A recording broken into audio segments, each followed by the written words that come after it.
Good morning from the heart, July 2nd. Cain and Abel tested. It came to pass that Cain brought an offering of the fruit of the ground to the Lord. Abel also brought of the firstborn of his flock and of their fat.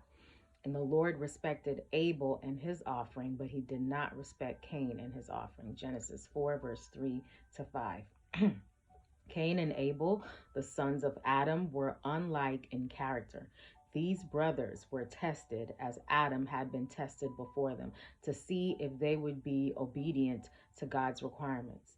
They had been instructed in regard to the provision made for the salvation of the human race. Through the system of sacrificial offerings, God designed to impress upon people's minds the offensive character of sin and to make known to them its sure penalty, death. The offerings were to be a constant reminder that it was only through the promised Redeemer that men and women could come into the presence of God. Cain and Abel understood the system of offerings which they were required to carry out. They knew that in presenting these offerings, they showed humble and reverential obedience to the will of God and acknowledged faith in and dependence upon the Savior whom these offerings typified. Cain and Abel erected their altars alike, and each brought an offering. Cain thought it unnecessary to be particular about fulfilling all the requirements of God. He therefore brought an offering without the shedding of blood.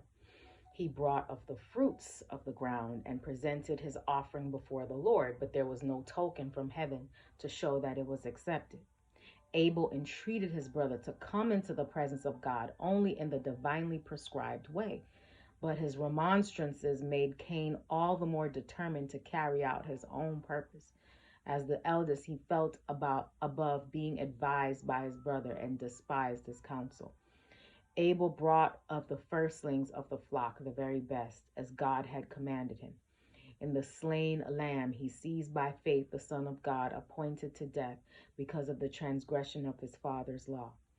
God had respect to Abel's offering. Fire flashes from heaven and consumes the sacrifice of the penitent sinner. Cain now has an opportunity to see and acknowledge his mistake, and he who is no respecter of persons will have respect to the offering of faith and obedience. Abel's offering had been accepted, but this was because Abel had done in every particular as God required him to do. Hope you have a great day today. Live from the heart.